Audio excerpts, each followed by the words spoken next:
안녕하세요 여러분. 5월 25일 매일 기도회 시작하기로 하겠습니다. 우리 다 같이 사도신경으로 고백합니다.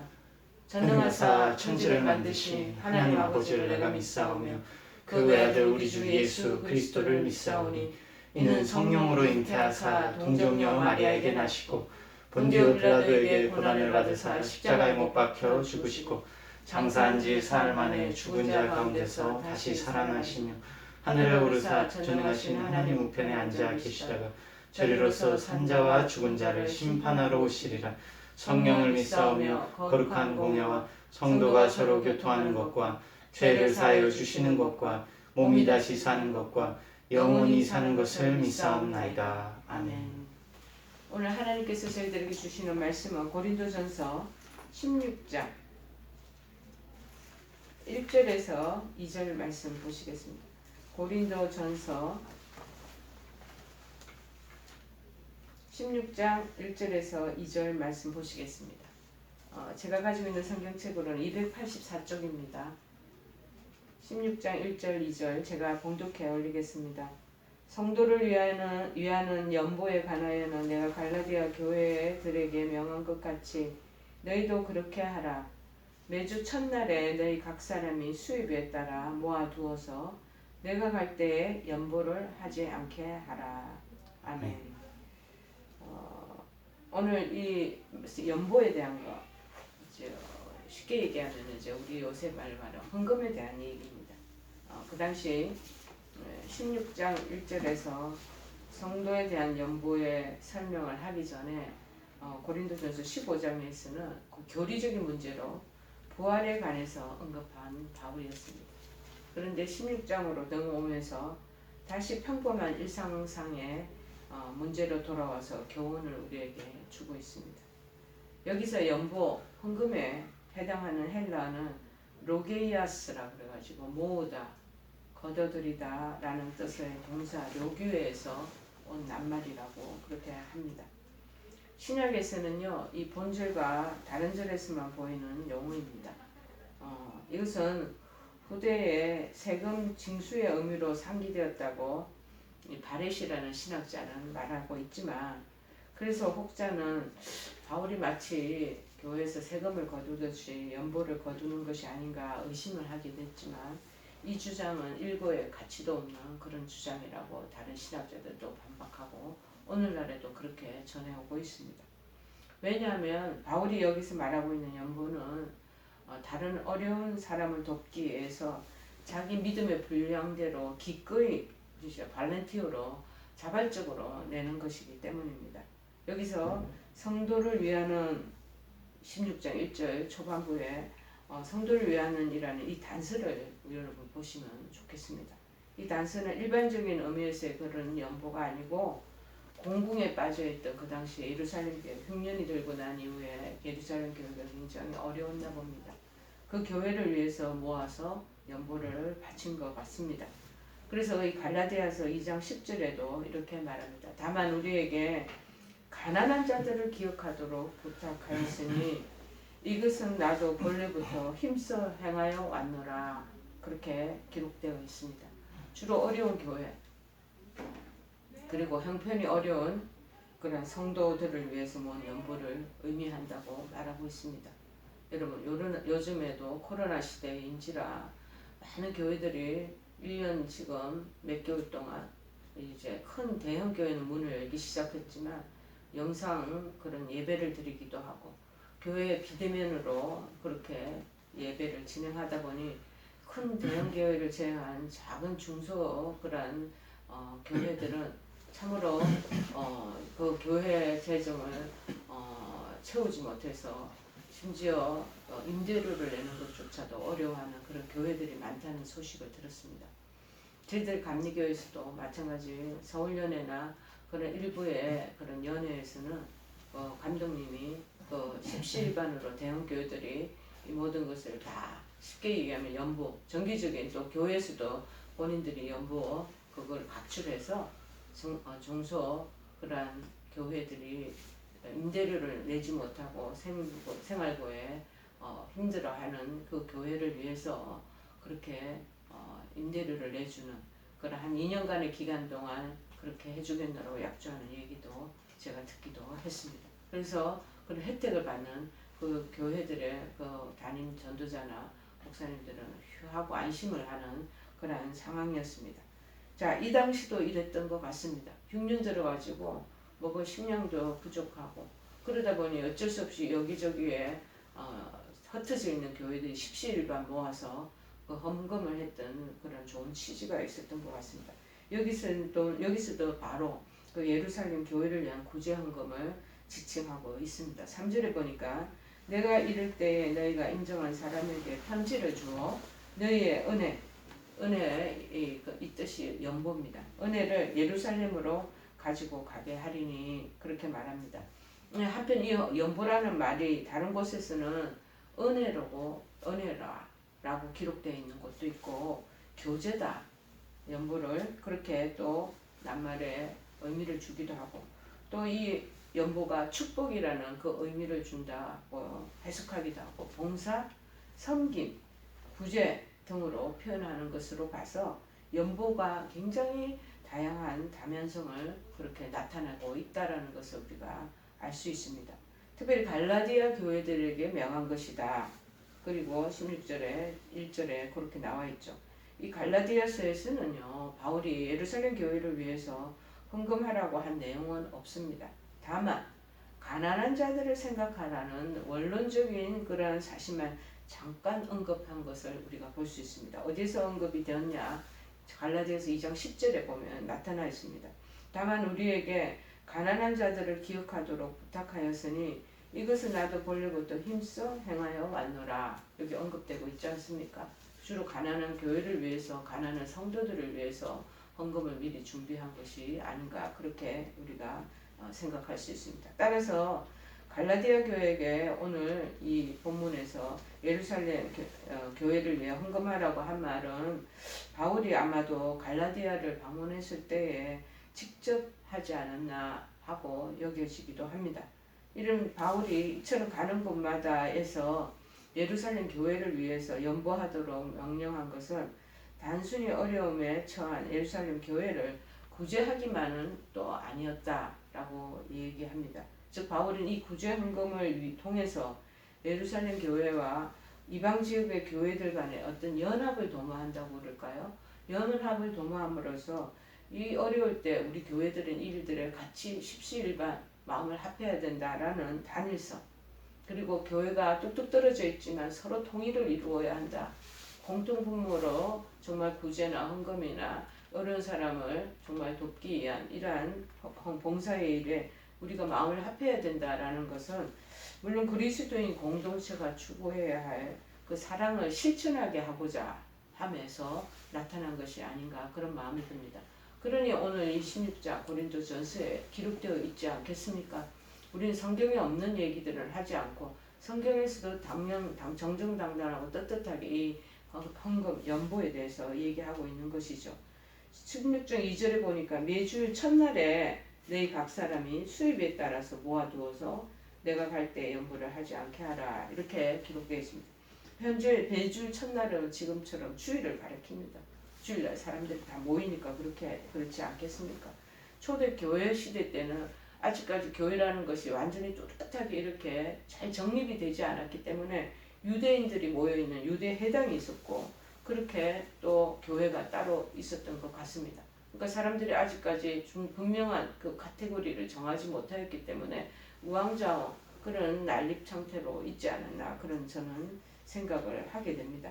특별히 초대교회 시대에는 유대인과 같이 주로 안식일에 모임을 가졌고 바울도 전도할 때 주로 어디로 갔냐면 유대인 모이는 회당에 많이 출석한 것 같습니다. 회당에 가서 그래서 복음을 전거한 것이 사도행전의 기록이 이곳저곳에 나타나고 있는 거죠. 그러나 초대교회 성도들은요, 그와 같이 안식일에 모이는 것과 동시에 주님께서 부활하신 날을 기념해서 안식일 다음 날인 매주일 첫날 곧 주일에도 모이는 습관을 그렇게 또 가졌다고 사도행전 20장 7절에는 기록하고 있습니다. 제가 미국에 있을 때 토요일 날 한 번씩 운전을 하고 가다가 라디오를 틀다 보면 이 유대교 회당에서 유대인들이 토요일 날 자기네들이 이제 예배를 드리는 것 방송할 때가 있었습니다. 방송할 때 제가 이렇게 가만히 듣다 보면 주로 그들이 사용하는 성경의 내용은 시편을 많이 인용하고 시편을 많이 사용하더라고요. 그래서 토요일날 이 사람들은 유대인들은 회당에 모입니다. 제가 뉴욕에 있을 때인지라 유대인들이 주로 뉴욕에 굉장히 근방에 많이 거주하고 있었거든요. 그래서 뉴욕에 근사한 그러한 방송국이나 그리고 그 여러 가지 기자 신문사들 이런 큰 부동산들은 유대인들이 많이 소유를 하고 있고 또 이 사람들이 세금도 절절하게 잘 냅니다. 아주 정확하게. 그렇기 때문에 뉴욕에 사는 그런 많은 기관 정부 기관에서는 유대인들에 대한 예우를 굉장히 깍듯하게 하고 있죠. 특별히 제가 있었던 웨체스터 하스피털도 마찬가지로 약간 조금 맨하탄에서 한 40분 북부로 올라가는 곳인데 많은 사람들이 부유층에 있는 그 병원이었어요. 제가 있던 병원에 클린턴 대통령이나 유수한 그런 재벌가들도 북부 그 유럽 숲속에 뉴욕의 숲속에 그렇게 큰 별장들을 가지고 많이 거주하고 있는 것을 제가 얘기도 듣습니다. 그래서 저희 병원에는 그러한 유태인들이 많이 병원에 입원하는 사태가 있었기 때문에 제가 기억하기에는 저희 병원의 원목실의 슈퍼바이저는 굉장히 유태인이 오면은 깍듯하게 그렇게 이 사람도 헌금도 많이 해요. 자발적인 그런 도네이션도 많이 하기 때문에 그렇게 병원에 입원하면 그런 여러 가지 관계들을 잘 형성하는 그런 모습도 봤습니다. 어쨌든지 그러한 가운데 유대교와 기독교 간의 차이가 아주 명백해지고 교회 또한 회당에서 점점 독립하기 시작하게 되고 크리스찬들은 그래서 주의 부활을 기념하는 날인 주일을 정기적인 모임의 날로 잘 지켰던 것 같습니다. 그래서 아마도 예수님 탄생하시고 난 뒤 AD 4세기 초에는 주일의 교회의 공식 집회일로 확정하기에 이르렀고 오늘날에까지 이것이 그대로 사용되고 있습니다. 여러분, 특별히 이 첫 주일에 각 사람이 이를 얻은 대로 저축을 하라고 말합니다. 본절은 연보의 원칙을 설명하고 있는 것이죠. 헌금에 대해서 원칙이 어디 있냐? 사람들이 어디 적혀있지 않지 않냐? 11조가 어디 있냐? 이렇게 말씀하시는 분들을 많이 만났는데 그렇지 않습니다. 여기 연보의 원칙이 있잖아요. 이거는 세부적으로 특별히 세 가지 측면에서 살펴볼 수 있습니다. 첫째, 연보는 각각 each person, 각 사람이 해야 한다는 것입니다. 즉 연보는 어떤 특정 계층의 사람만 하는 것이 아니고 부유층만 하는 거, 돈 있는 사람만 하는 것이 아니고 딸그랑 한 랩던 돈을 던진 그 과부도 헌금함에 던진 것처럼 마찬가지로 특정 모두 부자나 가난한 자나 할 것 없이 누구나 다 참여해야 한다고 여기에 말씀하고 있는 것을 우리가 잘 기억해야 됩니다. 그것은 성도는 누구나 하나님의 은혜와 사랑을 잊고 살기 때문에 하나님께 감사해야 할 이유를 가지는 까닭이라는 것입니다. 둘째 연보는 뭐냐? 얻은 대로 해야 한다라고 기록되어 있죠. 얻은 대로. 그래서 여기 연보에 대한 수입에 따라 모아두어서 자기가 그것을 벌은 것에 따라 쉽게 오늘날에 해석하면 벌은 것에 따라 이 헬라어는 유토타이라고 해서 이것은 그런 얻은 것은 좋은 길로 인도되다 번영하다라는 의미를 지닌대요. 따라서 이를 얻은 대로라는 것은 하나님께서 길을 인도하시는 대로 해주시는 대로의 의미고 이르는 돈벌이 하는 거 돈 버는 것은 형편에 따라 다 틀리기 때문에 하나님이 인도해 주시는 길을 따라 아주 100만 원이면 거기에 대한 100만 원에 대한 거 한 거. 그 다음에 20만 원 아주 이제 노동으로 일하는 사람들은 아주 더 어렵지 않습니까? 안 그러면 알바로 이제 시급을 받아서 하는 사람들 다 틀릴 것입니다. 그런데 각 버디의 형편에 따라 헌금하라는 거예요. 그래서 각자가 얻은 이익 중에서 10분의 1을 바치는 것이 성경이 가르치는 헌금의 방법을 여기 말하고 있습니다. 말라기서 3장 8절에도 얘기를 하고 있고요. 마태복음 23장 23절에도 이것을 명시하고 있습니다. 셋째는 뭐냐? 연보는 저축하여 두었다가 하는 것이라고 지금 언급하는 거죠. 연보를 할 때는 준비 없이 적극적으로 하지 말고 평소에 자기 능력대로 잘 준비해 두었다가 공식 집회 때 규모 있게 드리라는 말입니다. 특별히 저희 본 교회에 모교회가 있는데 모교회에 지금은 돌아가셨지만 감리교회 저희들 감독회장님이라고 감독 중에 또 더 높은 대표격으로 감독회장이었던 저희 담임 목사님은요 그 할머니 때부터 그렇게 연보를 잘 준비하고 주로 은행에서 발행한 빳빳한 새돈 지폐를 항상 그렇게 보관해 놓으셨다가 예배 때 헌금하실 때 그렇게 딱딱 준비하는 것을 저는 옆에서 지켜보았습니다. 항상 그걸 규칙적으로 그렇게 하시고 미리미리 준비하시는 거를 보고 지금 또 3대째 이르는 그 담임 목사님이 교회를 운영하고 계시는데 목사님도 마찬가지 아주 제일 깨끗하고 빳빳한 신권이라고 그러죠. 우리가 세배하고 애들한테 신권을 줄 때 빳빳한 돈을 주는 것처럼 항상 신권을 그렇게 준비해가지고 주는 경우도 있습니다. 또 제가 아는 저희 가족 중에 한 분도 이분이 다른데 이렇게 출장을 많이 다니면 출장비가 나오지 않습니까? 그러면 거기서 10분의 1을 다른 봉투에다가 따로 이렇게 저축을 해놓고 모아지면 만약에 외국에서 선교사님들이 도움을 요청하거나 어떤 그런 선교헌금에 대한 그런 문의가 왔을 때 이분을 도와드려야 되겠다면 그 헌금을 비축한 것을 빼갖고 그렇게 드리는 것을 봤습니다. 여러분 사실 이 자기 능력대로 준비하면서 집회 때에 이렇게 또 아니면 마땅한 필요 때 헌금을 하는 것이 참 바람직한 것 같습니다. 그렇지 않고 지금 있는 자체에서 지금 부흥회를 한다고 그러면서 은혜대로 헌금을 내는 것이 또 많죠. 옛날에 기도원 생활이 아주 80년대 90년대 풍성할 때가 있었습니다. 그리고 부흥회 집회라면 유명한 강사들 봉사들이 많이 오게 되지 않습니까? 그럴 때 이제 갑자기 헌금을 하라고 즉흥적인 헌금 그렇게 요청할 때가 있을 때 헌금을 하겠노라고 작정을 해놓고 못하면 늘 마음이 불편한 것이죠. 그래서 이렇듯이 헌금을 항상 규모 있게 드리는 것이 마땅하다고 얘기합니다. 사실 하나님께 드리는 예물은요, 그 바치는 것도 중요합니다. 그렇지만 그것을 드리는 사람의 마음의 상태가 더 중요하다는 것이죠. 준비하고 미리 해가지고 준비하는 마음에 벌써 때부터 하나님 앞에 드리고자 하는 그 마음이 준비되어 있지 않겠습니까? 그래서 제가 있었던 담임 목회자인 우리 감독님도 그렇게 해서 미리미리 준비한 거는 할머니 권사님이 어머님이 그 권사님이 늘 그렇게 해왔던 것을 옆에서 보면서 온 가족들이 지금 그렇게 행해오는 것 참 아름다운 모습처럼 느껴지고 저도 많은 도전을 받습니다. 한편 이러한 연보를 드리는 자세에 대해서는 고린도 후장 9장에 또 자세에 대한 것이 나와 있으니까 다음에 기회가 되면 또 여러분에게 설교를 잠깐 언급하겠습니다. 오늘날 우리가 교회에서 드리는 많은 헌금 중에는 특별 목적으로 드리는 것도 있지만은요, 정기적으로 드리는 것이 있습니다. 그중 11조는 성경 역사상 가장 오래된 것으로 성경의 그 준수가 분명히 명시되어 있는 것을 알 수 있습니다. 어디에 있냐고요? 창세기 14장 20절과 레위기 27장 30절에 기록되어 있습니다.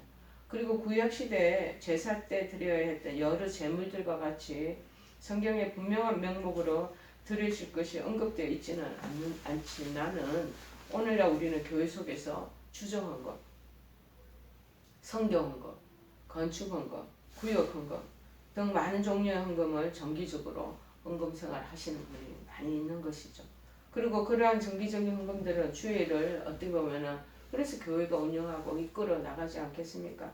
규모 있고 체계적으로 해나가는 데 있어서 큰 유익을 준다는 것이죠. 본문에서도 보면 바울은 고린도 교회에 가난한 이웃의 성도를 구제하기 위한 연보를 함에 있어서 정기적으로 행할 것을 권면하고 있습니다. 이례적으로 주고 말면 그걸 행하고 말면 그 받는 사람은 그 당시에는 굉장히 기뻤지만 그 이후에 지속적으로 그 부분을 도는 손길이 없으면 얼마나 어렵겠습니까? 그래서 구제가 미리 준비된 상태에서 규모 있고 지속적으로 그렇게 헌금 생활을 해나가는 것이 필요하다는 것을 말하고 있겠죠.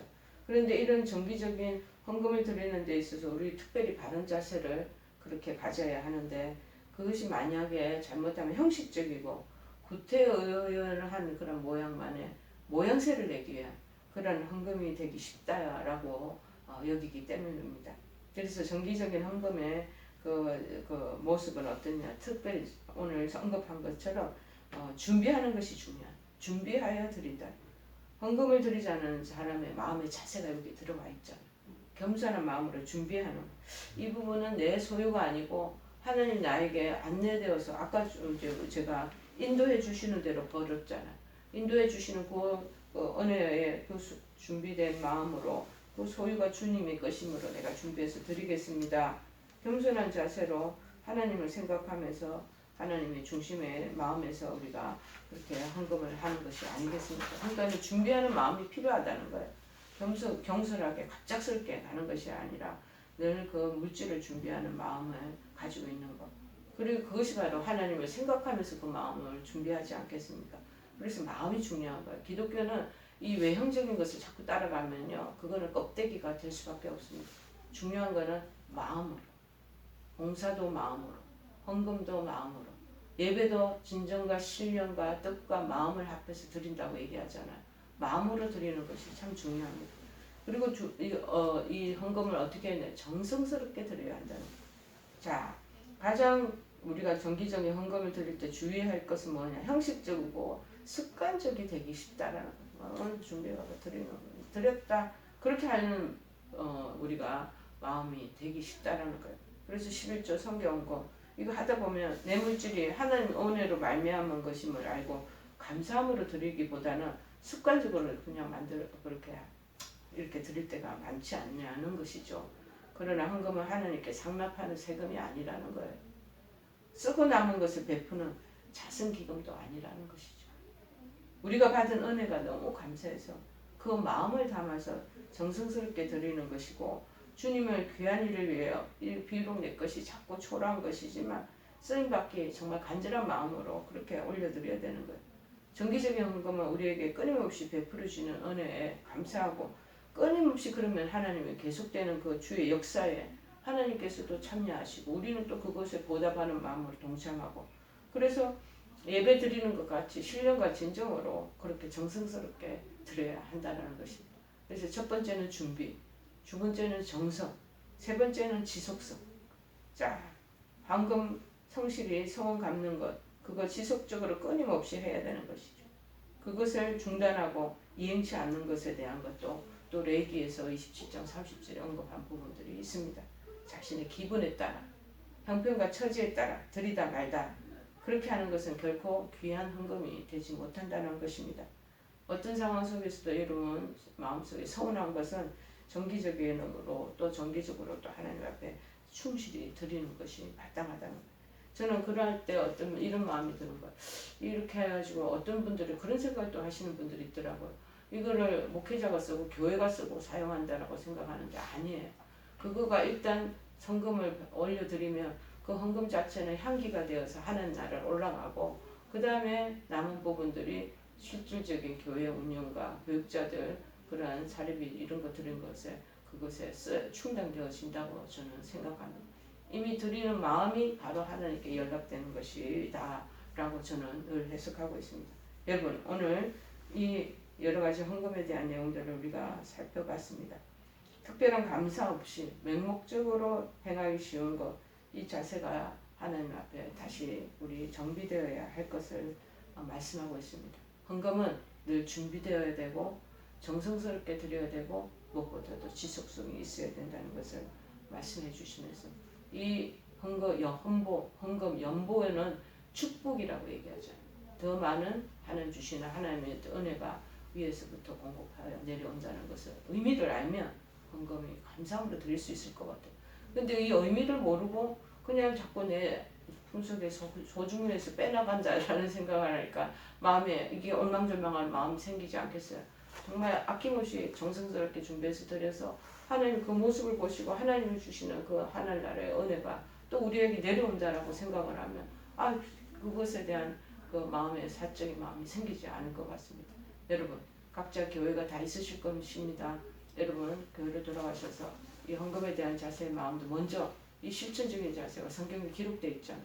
이것은 어디에서 그냥 따와서 해라라는 것이 아니라 헌금에 대한 이런 정성스러운 그런 규칙과 보이지 않는 그런 놀라운 축복의 손길이 있다는 것을 기억하시고 잘 여행하시는 여러분 되시기를 바라겠습니다. 우리 찬송가 353장 찬양하시겠습니다. 십자가 군병되어서 예수를 따를 때 무서워하는 마음으로 주 모른 채 할까. 나의 주 그리스도 나를 속량했으니 나 십자가를 벗은 후 저 멸류관 쓰리. 무성도 피를 흘리며 큰 싸움 하는데 나 어찌 편히 누워서 상 받기 바랄까. 나의 주 그리스도 나를 속량했으니 나 십자가를 벗은 후 저 멸류관 쓰리. 주기도문으로 기도에 마치겠습니다. 하늘에 계신 우리 아버지여, 이름이 거룩히 여김을 받으시오며 나라의 마옵시며 뜻이 하늘에서 이룬 것 같이 땅에서도 이루어지이다.